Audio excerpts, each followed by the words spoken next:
మేము ఇది జీవ గ్రంథము. ఈ 66 పుస్తకాల జీవ గ్రంథంలో నుంచి దేవుడు మనతో మాట్లాడడానికి ఇష్టపడ్డారు. దీనిలో 39 పుస్తకాలు పాత నిబంధన, 27 పుస్తకాలు క్రొత్త నిబంధన.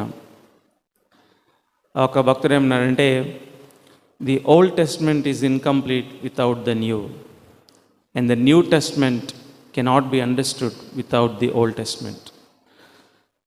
Old Testament is incomplete without the New Testament. పాత నిబంధన దానంతట అది అసంపూర్తిగా ఉంటుంది క్రొత్త నిబంధన లేకపోతే. అదే సమయంలో new testament cannot be understood without the old. అలా అని చెప్పి క్రొత్త నిబంధన వచ్చింది కదా అని పాత నిబంధన నిరుపయోగం కాదు. క్రొత్త నిబంధన అర్థం చేసుకోవాలంటే పాత నిబంధన మనకు అవసరం. అందుకే దేవుడు మనకి ఈ జీవగ్రంథాన్ని ఈ విధంగా మనకి ఏర్పాటు చేశారు.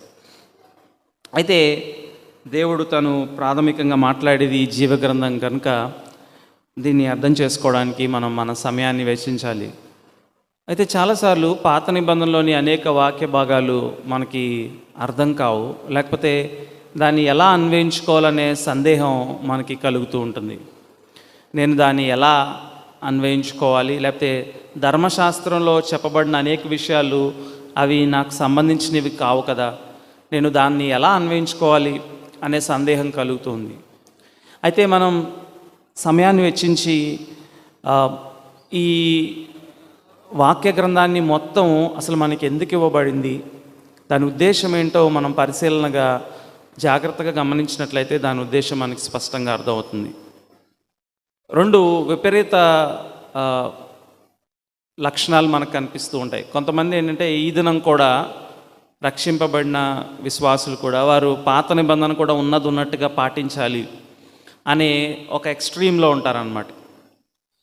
వారే ఏమవుతారంటే లా డ్రివెన్ పీపుల్ అవుతారు. ఉదాహరణకు పాత నిబంధనలోని అనేక విషయాలు మనం ఈ దినం క్రైస్తవులుగా వాటిని మన జీవితంలో అన్వయించుకోవడం లేదు. వాస్తవానికి there are many ceremonial laws. యూదులకు ఇవ్వబడిన అనేకమైనటువంటి పద్ధతులు అవి మనం ఈ దినం పాటించడం లేదు. అదే సమయంలో కొంతమంది అదర్ ఎక్స్ట్రీమ్కి వెళ్ళి ఇంక అసలు పాత నిబంధనతో మనకి పని లేదు, అసలు దాన్ని మనం చదివినా ఒకటే చదవకపోయినా ఒకటే అనే అదర్ ఎక్స్ట్రీమ్లో ఉంటారు. కానీ పాత నిబంధనలో మనకి డైరెక్ట్గా అన్ని సమయాల్లో వారికి ఇవ్వబడిన కమాండ్స్ని మనం తప్పకుండా పాటించాలి. అదే సమయంలో అది అసలు అంతకంటే ముఖ్యంగా క్రీస్తుకి ముందుగా ముంగుర్తులుగా లేకపోతే నీడగా ఇవ్వబడినాయి. అవి క్రీస్తు అనే వ్యక్తి గురించి చూపించడానికి ఇవ్వబడినాయి అనే సత్యాన్ని మనం అర్థం చేసుకుంటే దాని యొక్క అమూల్యమైన విషయాలు మనకు అర్థమవుతాయి. They are talking about Christ. Primarily క్రీస్తు గురించి పాత నిబంధన మాట్లాడుతుంది. ఇదిన మనం నూతన నిబంధనలోని మార్కు సువార్తని మనం ధ్యానిస్తూ ముందుకు వెళ్తూ ఉన్నాం. అయితే ఈ ఉపోద్ఘాతం ఎందుకు నేను మీకు జ్ఞాపకం చేశానంటే, చాలాసార్లు మనం ఆదివారం వాక్యం విని వెళ్ళిపోతాం, తర్వాత 6 దినాలు ఆయనలో ఎలా ముందుకు వెళ్ళాలి, మన వ్యక్తిగత వాక్య ధ్యానాన్ని ఎలా చేసుకోవాలో మనకు అర్థం కాని పరిస్థితుల్లో మనం ఉంటాం. అందుకే కొద్దిగా అలాంటి ఇంట్రడక్షన్ ఇవ్వాలని నేను తలంచాను. అయితే మనం మార్కు సువార్తని ధ్యానిస్తూ వెళ్తూ ఉన్నాం. మార్కు సువార్తలో మార్కు మన ముందు ఉంచిన ప్రశ్న ఏంటంటే, ఈయన ఎవరు? యేసు క్రీస్తు అనే వ్యక్తి ఈయన ఎవరు? యేసు ఎవరు? ఈయన క్రీస్తు, ఈయన దేవుని కుమారుడు అని తెలియచేయడం మార్కు యొక్క ముఖ్య ఉద్దేశం. మొదటి అధ్యాయంలోనే మనం చూస్తాం, స్వయంగా దేవుడే, తండ్రి అయిన దేవుడే ఆయన పరలోకం నుంచి ఒక స్వరం ద్వారా తెలియచేస్తాడు, ఈయన నా ప్రియ కుమారుడు, ఈయన యందు నేను ఆనందించుచున్నానని ఒక శబ్దం పరలోకం నుంచి రావటం మనం వింటాం. మొదటి అధ్యాయంలోనే మార్కు దేవుని యొక్క కుమారుడు యేసు అని తెలియచేశాడు.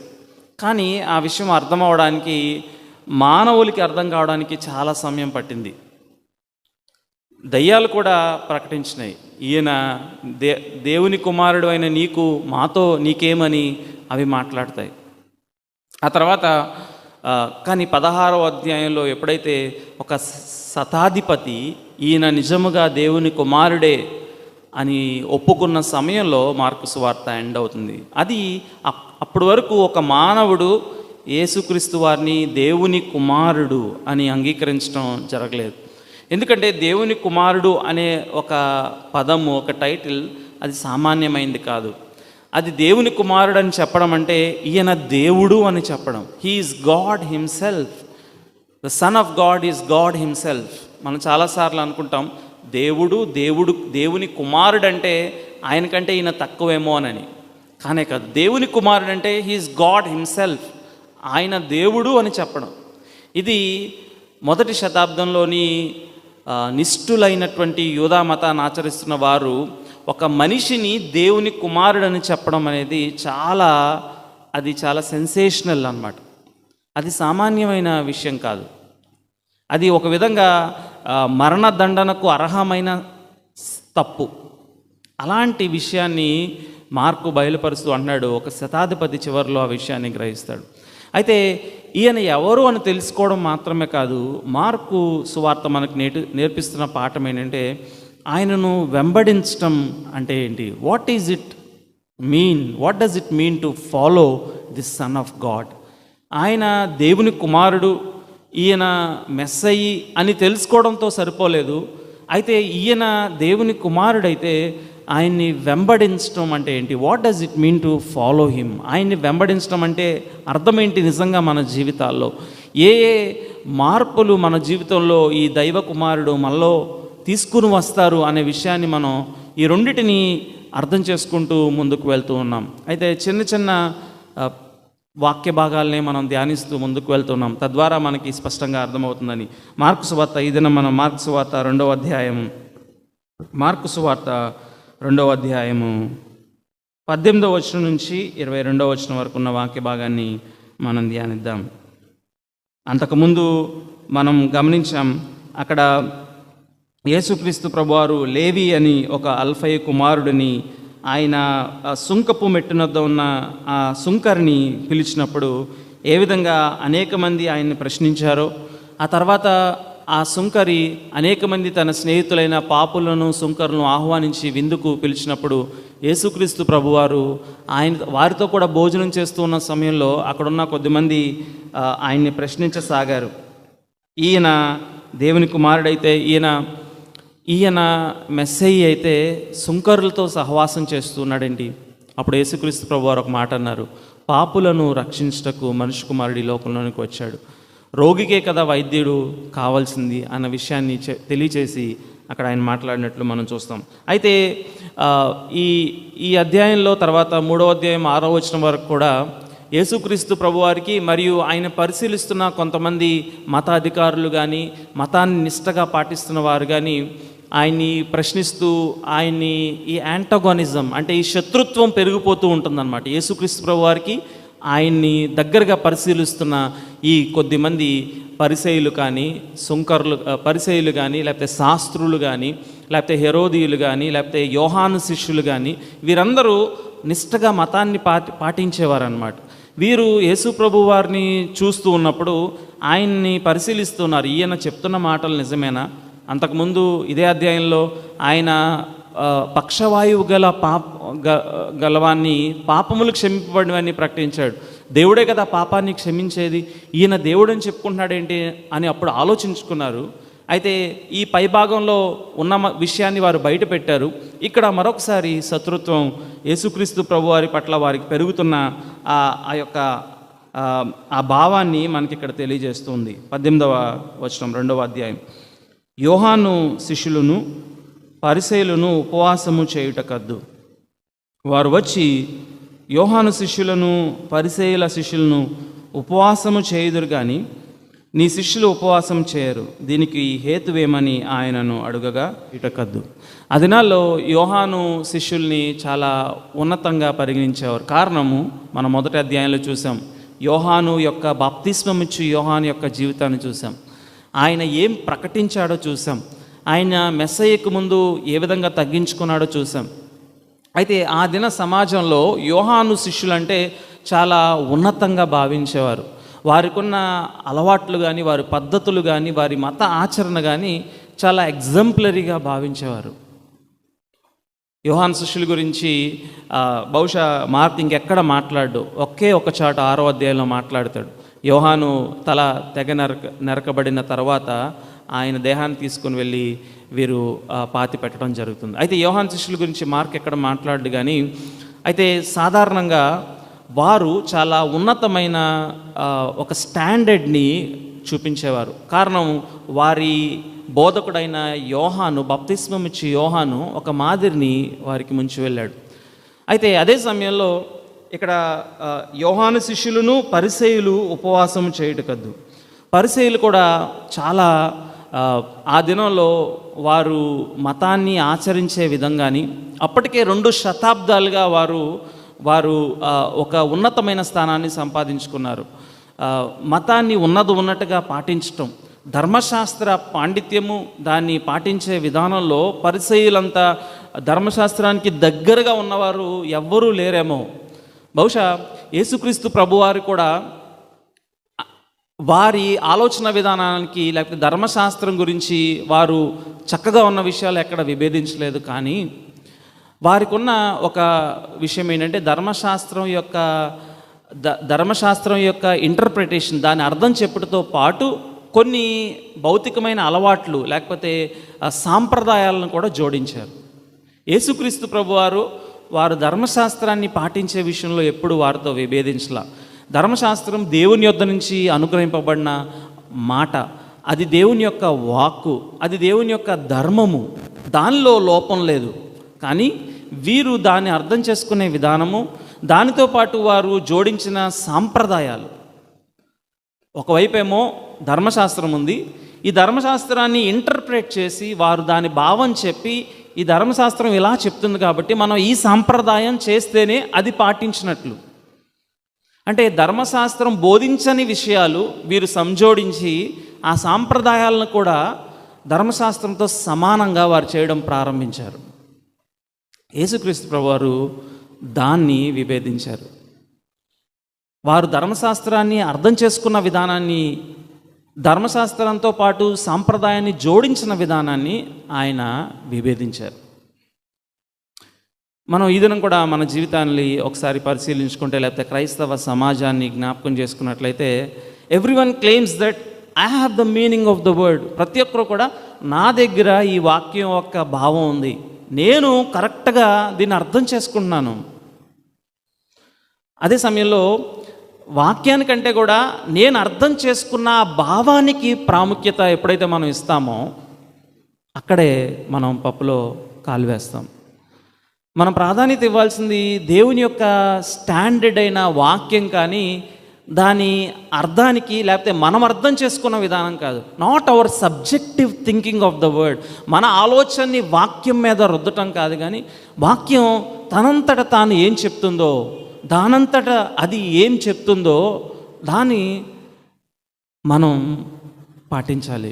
కానీ దాని నుంచి మనము వేసుకున్న సాంప్రదాయాలు కాదు, దాని నుంచి బయటికి మనము దాన్ని ఇంటర్ప్రిట్ చేసుకుని, దాని నుంచి మనం అర్థం చేసుకుని కొన్ని సాంప్రదాయాలు గీసుకుని, ఒక మతాన్ని గీసుకుని, ఇది పాటిస్తేనే అందరూ మీరు ప్రభువుని వెంబడిస్తున్నట్లు. కానే కాదు, చాలా వ్యత్యాసం ఉంది. ఇక్కడ పరిసయ్యులు కూడా అదే అనుకున్నారు.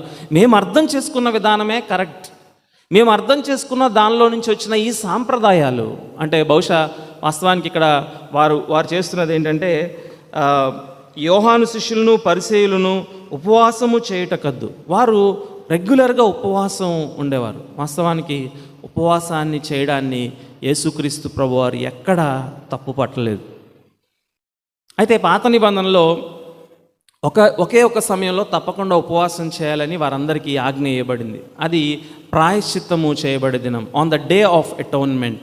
లేవీకాండము 16-17 అధ్యాయాల్లో మనం తర్వాత ఇంటికి వెళ్ళి చూడవచ్చు.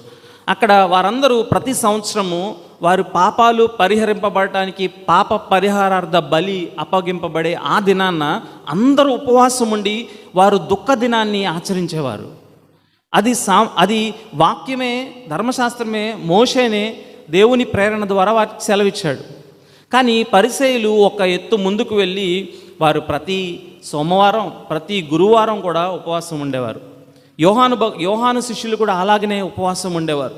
ఆ ఉపవాసాన్ని చేయడాన్ని బట్టి వారు ఆత్మీయంగా భావించేవారు. ఆ విధంగా ఉపవాసం ఉండటం బట్టి మేము ధర్మశాస్త్రాన్ని పాటిస్తున్నాం, మేము దేవునికి దగ్గరగా ఉన్నాం అని వారు భావించేవారు. అయితే వారు అంటే బహుశా యోహాను శిష్యులు పరిసయ్యులు కలిసి వచ్చి, లేకపోతే కొందరు వచ్చి అనుకుందాం, ఎవరో వచ్చి అడుగుతూ ఉన్నారు, యోహాను శిష్యులను ఉపవాసము చేయుదురు కానీ నీ శిష్యులు ఉపవాసము చేయరు, దీనికి హేతువేమని ఆయనను అడుగగా, వారు అడుగుతున్నారు, యోహాను శిష్యులు చక్కగా ఉపవాసం చేస్తున్నారు, పరిసయ్యులు కూడా ఉపవాసం చేస్తున్నారు, వాళ్ళని చూస్తున్నప్పుడు వారు దేవునికి దగ్గరగా ఉన్నారని అర్థమవుతుంది, దే ఆర్ గాడ్స్ రిప్రజెంటేటివ్స్ ఏమో అన్నంతగా మాకు అర్థమవుతుంది. అయితే వారు ఉపవాసం చేస్తున్నారు, కానీ నీ శిష్యులు ఉన్నారు కదా, వీరు ఎందుకు ఉపవాసం చేయడం లేదు? నువ్వు దేవుని కుమారుడు అని చెప్పుకుంటున్నావు, నువ్వు పైనేమో పాపాలు క్షమించావు, పక్షవాయువు గలవాన్ని, పాపులతో సుంకరులతో ఉంటూ వాళ్ళని రక్షించడానికి వచ్చానన్నావు, ఇప్పుడేమో నీ శిష్యులు అసలు చేయాల్సిన ధర్మశాస్త్రాన్ని వారు పాటించడం లేదు కదా. వాస్తవానికి యేసుక్రీస్తు ప్రభు వారు ఉపవాసాన్ని ఎప్పుడు ఆయన కట్టడి చేయలేదు. ఎందుకంటే ఈ వాక్య భాగంలోనే మనం చూస్తాం దాని యొక్క ప్రాముఖ్యత. దీనికి హేతువేమని ఆయనను అడుగగా 19వ వచనం, యేసు పెండ్లి కుమారుడు తమతో కూడా ఉన్న కాలమున పెండ్లి ఇంటి వారు ఉపవాసము చేయతగునా? పెండ్లి కుమారుడు తమతో కూడా ఉన్నంతకాలము ఉపవాసము చేయతగదు కానీ పెండ్లి కుమారుడు వారి యొద్ద నుండి కొనిపోబడు దినములు వచ్చును, ఆ దినముల్లోనే వారు ఉపవాసము చేతురు. వారేమో ఫాస్టింగ్ గురించి మాట్లాడుతున్నారు, యేసు ప్రభు వారేమో ఫీస్టింగ్ గురించి మాట్లాడుతున్నారు. వారేమో ఉపవాసం గురించి మాట్లాడుతున్నారు, యేసుక్రీస్తు ప్రభు వారేమో భోజన విందు గురించి మాట్లాడుతున్నారు. ఆ దినాల్లో ఒక వివాహ వేడుకంటే ఎంత ఘనంగా జరిగేదంటే సుమారు 7 దినాలు జరిగేది. 7 దినాలు కంటిన్యూస్గా ఆ యొక్క పెండ్లి కుమారుని యొక్క బంధువులందరూ అక్కడ చేరుకునే వాళ్ళు ఇంటికి. రోజు మంచి ఆహారం సిద్ధమవుతూ ఉంటుంది, రోజు తినడం, వారు చక్కగా ఆహారాన్ని భుజించి సేవించి రెస్ట్ తీసుకొని సంతోషంగా ఆ సమయాన్ని గడిపేవారు 7 దినాలు. ఒకవేళ వితంతువయ్యి 2వ వివాహం అయితే అప్పుడు కూడా 3 దినాలు వారు ఈ సెలబ్రేషన్ని జరిగించారు. It's a celebration. వారేమో ఉపవాసం చేయట్లేదేంటి నీ శిష్యులు అంటే, యేసుక్రీస్తు ప్రభు వారు మాట్లాడుతున్నదేమో పెండ్లి విందు గురించి మాట్లాడుతున్నాడు. ఎందుకు అలా మాట్లాడుతున్నారు? యేసు పెండ్లి కుమారుడు తమతో కూడా ఉన్న కాలమున పెండ్లి ఇంటి వారు ఉపవాసము చేయ తగునా? వెంటనే వారి ఆలోచనలు ఎక్కడికి వెళ్ళాయి అంటే, మెస్సయ్య గురించి పాత నిబంధనలో పెండ్లి కుమారుడికి ఎక్కడైనా చెప్పబడిందా అంటే ఎక్కడా చెప్పబడలా. ఈయన మెస్సయ్య అని చెప్పుకుంటున్నాడు, ఈయన పెండ్లి కుమారునితో పోల్చుకుంటున్నాడేంటి? ఈ వాక్య భాగంలో ఆయనే పెండ్లి కుమారుడు, ఆయన శిష్యులు పెండ్లి కుమారి యొక్క అతిథులు లేకపోతే ఆహ్వానితులు, గెస్ట్ ఆఫ్ ద గ్రూమ్. వారికి ఆశ్చర్యం కలిగింది, ఈయన ఎందుకు ఇలాగ మాట్లాడుతున్నాడు, ఈయన ఎందుకు పెండ్లి కుమారునితో పోల్చి చూసుకుంటున్నాడు? యెషయా గ్రంథము 5వ అధ్యాయము 1వ వచనం. నేను ఎందుకు చెప్పాను, మనం కొత్త నిబంధన అర్థం చేసుకోవడానికి మనకి పాత నిబంధన చాలా అవసరం. యేసుక్రీస్తు ప్రభు వారు మాట్లాడిన విషయాలు పాత నిబంధనని ఉటంకిస్తూ దాని భావాన్ని వీరికి రీఇంటర్ప్రెట్ చేయడం జరిగింది. 5వ అధ్యాయం 1వ వచనం, నా ప్రియుని గూర్చి పాడెదను వినుడి, అతని ద్రాక్ష తోటను బట్టి నాకు ఇష్టడైన వాని గురించి పాడెదను వినుడి, సత్తువ భూమి గల కొండ మీద నా ప్రియునికి ఒక ద్రాక్ష తోట ఉండెను. 54వ అధ్యాయము ఒకసారి చూద్దాం. యెషయా గ్రంథము 54వ అధ్యాయము 5వ వచనం. యెషయా గ్రంథము 54వ అధ్యాయము 5వ వచనం, నిన్ను సృష్టించినవాడు నీకు భర్త అయి ఉన్నాడు, సైన్యములకు అధిపత్యగు యెహోవా అని ఆయనకు పేరు.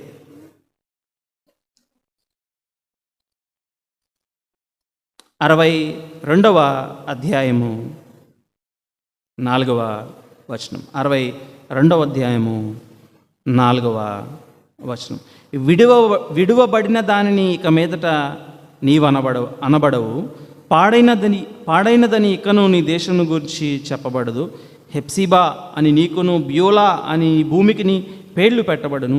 యెహోవా నిన్ను గూర్చి ఆనందించుచున్నాడు. నీ దేశము వివాహితమగును. యవ్వనుడు కన్యకను వరించి పెండ్లి చేసుకున్నట్లు నీ కుమారులు నిన్ను వరించి పెండ్లి చేసుకొనెదరు. పెండ్లి కుమారుడు పెండ్లి కూతురిని చూచి సంతోషించినట్లు నీ దేవుడు నిన్ను గూర్చి సంతోషించును. ఇక్కడ యెహోవా దేవుడు తాను మాట్లాడుతూ ఏమంటాడంటే, పెండ్లి కుమారుడు పెండ్లి కూతురిని చూచి సంతోషించినట్లు నీ దేవుడైన యెహోవా నిన్ను గూర్చి సంతోషించును. అంటే దీని భావం ఏంటంటే, Yahweh is saying that I'm the groom and Israel is the bride. యెహోవా దేవుడు ఏమన్నాడంటే, నేను పెండ్లి కుమారుడిని, ఇశ్రాయేలు జనాంగము పెండ్లి కుమార్తె. ఆ రిజంబ్లెన్స్ని ఎవరు చూపించారంటే, పాత నిబంధనలో యెహోవా దేవుడు చూపించాడు. ఆయన ఉన్నవాడు అనే దేవుడు ఆయన ఏమన్నాడంటే, నేను పెండ్లి కుమారుని, నా జనాంగము పెండ్లి కుమార్తె. It is an image. కొన్నిసార్లు వారు పాపం చేసి దిగజారిన స్థితిలోనికి వెళ్ళిపోయారు. హోసియా గ్రంథము 2వ అధ్యాయము 19వ వచనం. హోసియా గ్రంథము 2వ అధ్యాయము 19వ వచనం, పేజ్ నంబర్ 746. నీవు సత్యము నాకుండునట్లుగా నేను నీతిని బట్టి తీర్పు తీర్చటం వలన దయాదాక్షిణ్యములు చూపుట వలన నిన్ను ప్రధానము చేసుకుందాం. ఇక్కడ చూసినట్లయితే ఇశ్రాయేలీలు దిగజారిపోయిన స్థితిలో ఉన్నారు. అక్కడ హోషేయ ప్రవక్తకు దేవుడు గోమేరు అనే ఒక వేశ్యను వివాహం చేసుకోమని సెలవిచ్చి, వారికి పుట్టే పిల్లలను నా ప్రజలు కాదు, నా కనికరము లేదు అన్న పేర్లను వారికి పెట్టమంటాడు. ఎజ్రియేలు అనే పేర్లు పెట్టమంటాడు. అంటే వీరు వ్యభిచారం చేశారు. దాని అర్థం ఏంటంటే, యెహోవా దేవుణ్ణి విడిచిపెట్టి ఇతర దేవతల వైపు వారు తిరిగి ఈ నిజ దేవునికి దుఃఖం కలిగించారు. అయినా ఆయన ఏమంటున్నాడంటే, I will not leave you because I have chosen you as my people. నేను నిబంధన చేసుకొని మిమ్మల్ని సమకూర్చిన కారణాన మీ అవిధేయతను బట్టి కూడా నేను మిమ్మల్ని విడిచిపెట్టను, తిరిగి మిమ్మల్ని సమకూరుస్తానని తన ప్రేమను వ్యక్తపరిచిన పుస్తకమే హోషేయ గ్రంథం. అంటే పాత నిబంధనలో స్పష్టంగా బిల్డ్ అయిన ఒక థీమ్ ఏంటంటే, దేవుడు తాను భర్త అయి ఉన్నాడు, మానవ ఆయన్ని విశ్వసించిన లేకపోతే ఆయన ఏర్పాటు చేసుకున్న సమాజానికి, ఇశ్రాయేలీయులకి ఆయన భర్త అయి ఉన్నాడు. ఇప్పుడు మన మూలవాక్యానికి వచ్చేద్దాం. మార్కు సువార్త 2వ అధ్యాయం. మార్కు సువార్త 2వ అధ్యాయంలో ఇప్పుడు యేసుక్రీస్తు ప్రభువారు ఏమన్నారంటే, యేసు పెండ్లి కుమారుడు తమతో కూడా ఉన్న కాలమున పెండ్లి ఇంటి వారు ఉపవాసము చేయ తగునా. యేసుక్రీస్తు ప్రభువారు ఏమంటున్నారంటే, పాత నిబంధనలో యెహోవా దేవుడు తాను భర్తగా చెప్పుకున్నాడు ఇశ్రాయేలీయులకి. ఆయన తనతో పోల్చుకుంటున్నాడు. I am that person, I am that God.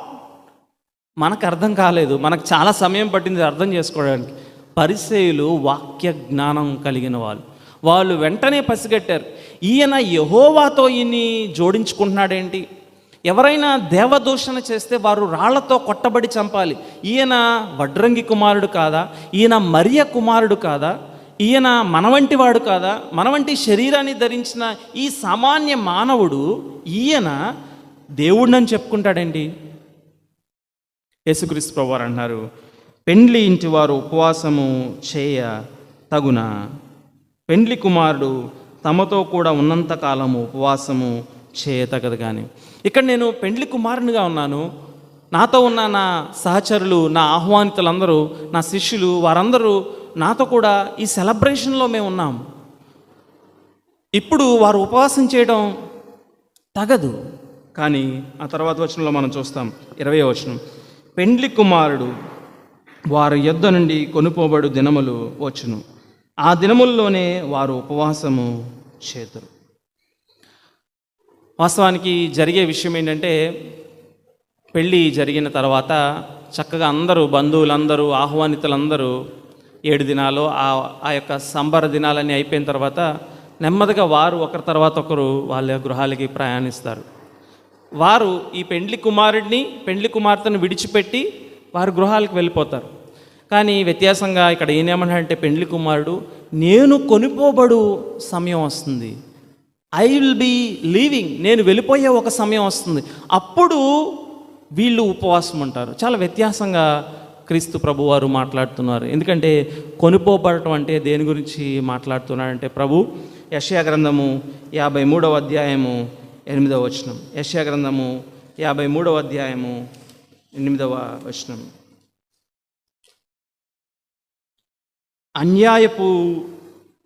అన్యాయపు తీర్పు నొందినవాడై అతడు కొనిపోబడెను.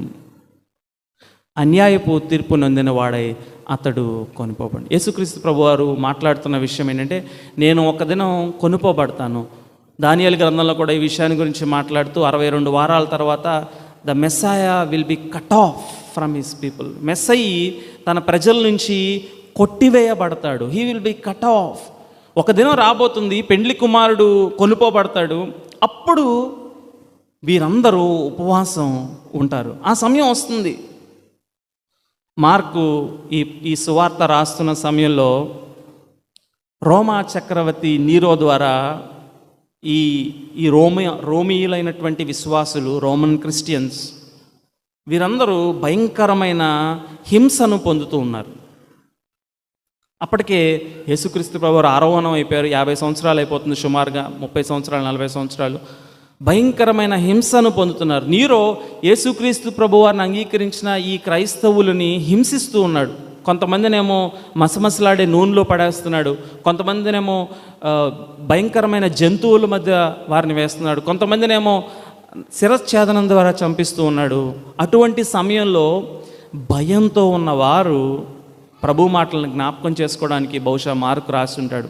ఒక దినం వస్తుంది అని ప్రభు అన్నాడు, ఆ దినం నేను కొనుపోబడతాను, అప్పుడు మీరు వారు ఉపవాసం చేస్తారు. వాస్తవంగా ఆదిమ సంఘం వారి విశ్వాసాన్ని ఎలా కాపాడుకుందంటే, కఠోరమైన భయంకరమైన ఉపవాసాలు చేస్తూ యేసుక్రీస్తు ప్రభువారిని ఆరాధిస్తూ ముందుకు వెళ్ళారు. అందుకే అంబ్రోసియాస్టర్ అనే ఒక ఆదిమ సంఘ చరిత్రకారుడు ఏమంటాడంటే, లేకపోతే ఆదిమ సంఘ దేవుని సేవకుడు ఏమంటాడంటే, మన దేహం మంచి ఆహారంతో తృప్తి పొందినప్పుడు నిశ్చేష్టగా ప్రశాంతంగా హ్యాపీగా ఉంటుంది. ఎప్పుడైతే మన దేహాన్ని ఉపవాసం చేత ఆహారాన్ని కట్టడి చేసుకుని, అవసరమైతే మనకిష్టమైన వాటిని రెస్ట్రిక్ట్ చేసుకుని మన దేహాన్ని ఉంటామో, అప్పుడు దైవికమైన విషయాల గురించి ఆలోచిస్తుంది మన దేహం అని ఆదిమ సంఘంలో అనేక దినాలు వారు ఉపవాసం ఉన్నారు. యేసుక్రీస్తు ప్రభు వారు ఉపవాసాన్ని ఎక్కడ ఖండించాలి. ఆయన ఆ మాటకు వస్తే ఉపవాసాన్ని ప్రాపగేట్ చేశాడు. ఒక దినం వస్తుంది, అప్పుడు చేస్తారు. ఇప్పుడు పెండ్లి కుమారుడు వారి మధ్యన ఉన్నాడు. అప్పుడు యేసుక్రీస్తు ప్రభు వారు 2 ఉపమానాలు చెప్తారు. ఆ 2 మనం చూసుకుని ముగించుకుందాం. పెండ్లి కుమారుడు వారి యొద్ద నుండి కొనుపోబడు దినములు వచ్చును, ఆ దినముల్లోనే వారు ఉపవాసము చేతురు. ఎవడును పాత బట్టకు క్రొత్త గుడ్డ మాసిక వేయడు, వేసిన ఏళ్ళ ఆ క్రొత్త మాసిక పాత బట్టను వెలితిపరచును, చినుగు మరి ఎక్కువగును. ఇది ఎవరికైనా సాధారణంగా మనందరం కుట్టుకునేటప్పుడు మనకు తెలిసిన విషయం, లేకపోతే టైలరింగ్ వారికి ఇంకా ఎక్కువ తెలుస్తుంది. ఒక పాత క్లాత్కి, చినుగుకి కొత్త వస్త్రాన్ని, బట్టను వేస్తే ఏమవుతుందంటే, అది ఉతికినప్పుడు ఏమవుతుంది, మొత్తం హోల్ బట్ట అంతా కూడా పాడైపోతుంది. ఎందుకంటే ఈ క్రొత్త బట్ట ష్రింక్ అవుతుంది, తద్వారా ఆ బ్యాలెన్స్ అంతటిని లూజ్ అయ్యి మొత్తం పాత బట్ట అంతా కూడా నాశనం అయిపోతుంది. అదే సమయంలో మరొక ఉపమానాన్ని ప్రభు ఇస్తూ ఉన్నారు.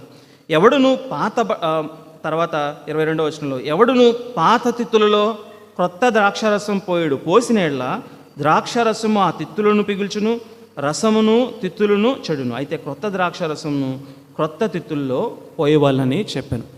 పాత తిత్తుల్లో కొత్త ద్రాక్షారసం వేస్తే ఏమవుతుందంటే, ద్రాక్షారసానికి ఉండే ఒక స్వభావం ఏంటంటే, అది ఫెర్మెంట్ అయ్యి ఎక్స్పాండ్ అవుతుంది. పాత తిత్తుల్లో వేస్తే ఆ తిత్తులు అప్పటికే ఎక్స్పాండ్ అయిపోయి ఉన్నాయి, అవి అప్పటికే సాగిపోయి ఉన్నాయి. దానిలో ఈ క్రొత్తది వేయటం వలన ఏమవుతుందంటే, ఆ ప్రెషర్ వలన ఆ పాత తిత్తు బర్స్ట్ అయిపోతుంది. ఎందుకంటే కొత్త ద్రాక్షారసం అది ఫెర్మెంట్ అయ్యి పెరుగుతుంది దాని వయసులో. మనందరికీ తెలిసిన విషయమే ఇది. అంటే ఒకవేళ ద్రాక్షారసంగా కాకపోయినా మనం పెరుగునో లేకపోతే పాలనో చూస్తే మనకు అర్థమవుతుంది.